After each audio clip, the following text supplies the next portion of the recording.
Bonjour Cyril Lacarrière. Bonjour Philippe Vandel, bonjour à toutes, bonjour à tous. Place à votre journal des médias. Cyril, qu'avez-vous au sommaire ce matin ?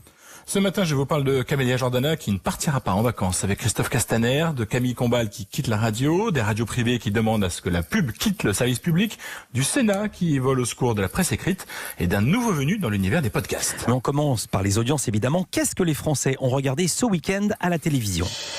Un match serré hier soir, mais c'était TF1 et son film musclé White House Down qui l'emporte avec 4 741 000 téléspectateurs. C'est 300 000 de mieux que Le Brio sur France 2. Le film avec Daniel Auteuil et Camélia Jordana a été regardé par 4 436 000 personnes. Troisième position sur le podium pour notre cher commissaire Dupin. Il y avait près de 3,5 millions de téléspectateurs devant France 3. Et à noter le bon score d'Arte avec un hommage à Michel Piccoli. Le film Les choses de la vie a été regardé par 1,5 million de personnes. Et puis les audiences, Cyril, de vendredi et de samedi soir ?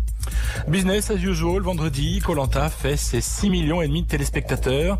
À force de le dire chaque semaine, on pourrait croire que ce score est devenu banal, mais ne vous y trompez pas.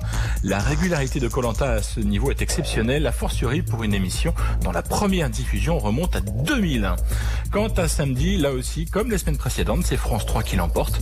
Près de 5 300 000 personnes ont regardé une rediffusion du téléfilm Mémoire de sang. C'est quasiment 2 millions de plus que lors de son premier passage sur France 3 en septembre 2018.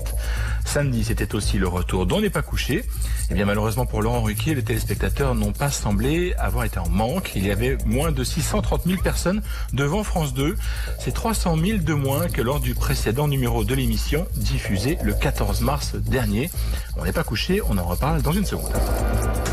Culture Média.